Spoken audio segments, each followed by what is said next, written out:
Whew. Hey there, old chicken nuggets. It's me, Carl. Welcome to Grow TV.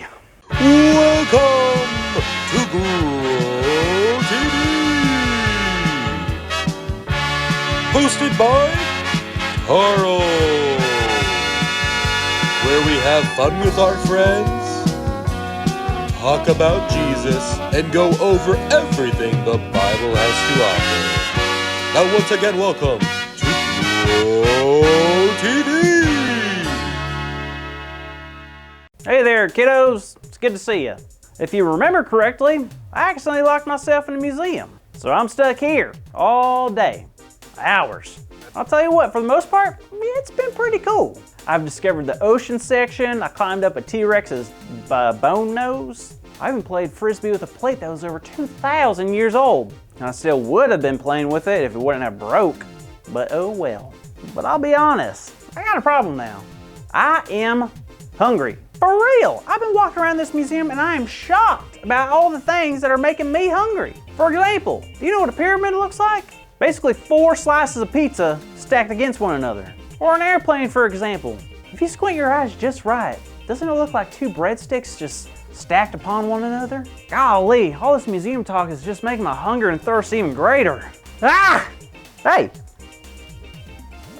Look at this. Apparently this is a 1,000-year-old chip.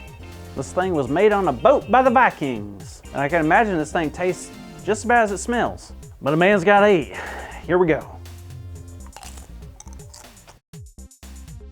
Yum, it tastes like lard, beard hair, and marshmallow. Overall, not bad for something that might make me sick and send me to the doctor. Now for something to wash it down. Yes.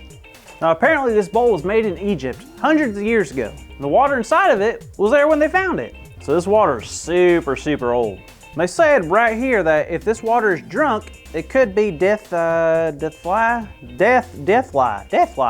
Huh, I wonder if that means I'll get superhuman powers. Let's see. Carl, don't! Ah!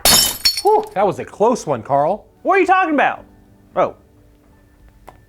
What are you talking about? The water is incredibly dangerous to drink, Carl. You could have got hurt. How in the world do you know? It says if you drink it, it could be deadly. Oh, very good. Thanks, Andy. No worries, man. I'm glad you're okay. But, so what's up with you? Are you still stuck at the museum? Yep, looks like I'll be spending the whole day in here. It's been a little tough, but the 1,000-year-old cracker made me feel a little better. Well, it's funny because that bowl of water reminded me of Jesus' first miracle. Really? What was his first miracle? I'm trying to think. It was when he walked on water, right? No, it was at a wedding. Really? A wedding? Oh yeah, it was cool. Well, what happened? Well, Jesus was with his mother, Mary, at a wedding in a place called Galilee. Oh, so it was like Jesus' family getting married? I'm honestly not sure. But shortly after they got there, the whole wedding ran out of wine. So there was nothing left to drink? Man, that is definitely not what you would want at your wedding. Right, so Mary runs over to Jesus and said, "Hey, Jesus, we're out of wine. We need help." Something like that. And Jesus was like, why is that my problem, Mom? Did he really say that? Not quite, but Jesus didn't really see it as something that he needed to fix, but what? But he did anyway. Mary looked at the servants and told them, "Hey, do everything that Jesus tells you to do." Are they gonna just run to the store and get some more? It wasn't that simple. Jesus told the servants to take 6 stone jars and fill them up with water. Wait, hold up. How big were these jars? Big. These things held like 20 to 30 gallons each. So when they're full, they are super heavy. For sure, but don't they need more wine, not water? Yep. But Jesus is telling them to get water, right? You got it.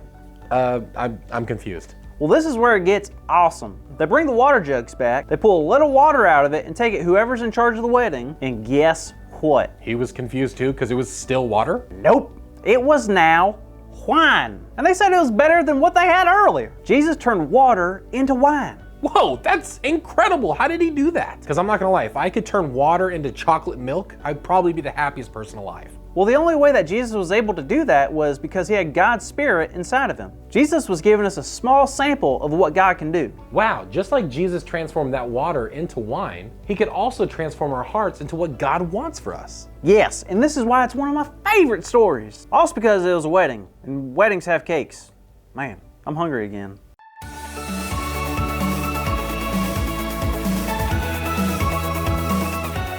Hey there, kiddos. This week's big idea is something special.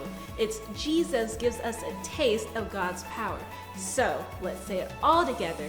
But because sometimes it's very quiet in a museum, let's try whispering it, okay? Ready? 1, 2, 3. Jesus gives us a taste of God's power. Great job, kids. Now, thanks for listening so well to today's story. Now, I think I might need to go and talk to Carl and see if I can help him out. So, we will see you on our next episode of Grow TV. See you next time. Thank you for watching, and tune in next week for a new episode of Grow TV.